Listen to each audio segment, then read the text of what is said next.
you're designing a country, what would you want? Well, the first thing you would want is natural resources.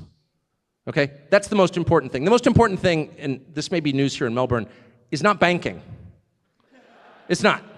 Banking doesn't make an economy. Banking is, in some sense, possibly a necessary feature of advanced economies, but it's not integral to any economy.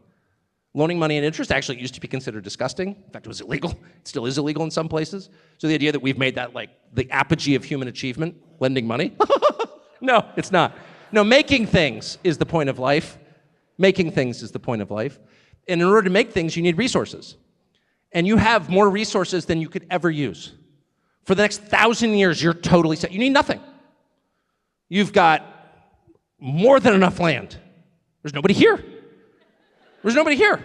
I've flown over beaches recently. I was like, what, was someone going to build a Club Med there or what? I just saw like 30 miles of beautiful coastline. In my country, people would be murdered over the rights to that. Here, it's just like, oh yeah, we got a lot of that. Like no one lives here. You lead the world in resources, in gas, in bauxite, which is kind of important actually, in iron ore, in coal, in lead, in gold, you name it, copper, you've got it. The rest of the world, uranium, oh my gosh, whoever said that, thank you. I totally forgot about uranium. Think of the deepest reserves in the world here.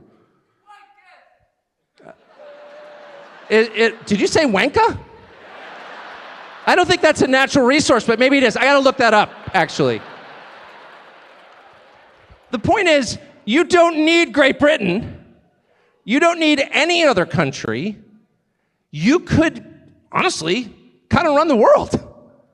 You've got no real poverty. No, I mean, there are poor people here, but you don't have dense concentrations of poverty that I've seen in 7 separate cities, and I look for it. You don't. You will, but you don't now. You've got a very well-educated and impressive and smart population. Like, what don't you have? You don't need anybody around. You should be running the world. I mean, I personally would immediately buy a nuclear weapon just to make that point clear to the rest of the world. I'm not kidding. Probably not going to do that. You're not even allowed to have handguns. You're probably not buying nukes. But you should get both. Sorry, I know you hate that, but I feel that way. And once you realize that, then there is absolutely no reason to let your leaders destroy the place. You just need to say no. And the first thing you do, so how does that work exactly? I was getting so upset talking to this awesome Pakistani tobacco shop guy yesterday.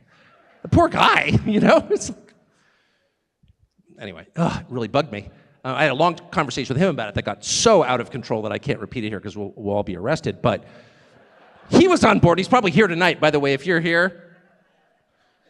But how do you do that? How do you do that if you're an orderly, peaceful person, by the way? Because, you know, the problem with changing your society is it can move in super ugly directions super fast, and no decent person wants that. Now, the people running your country definitely want that. They're the ones who shot you with rubber bullets and set up concentration camps for you, in case you've forgotten.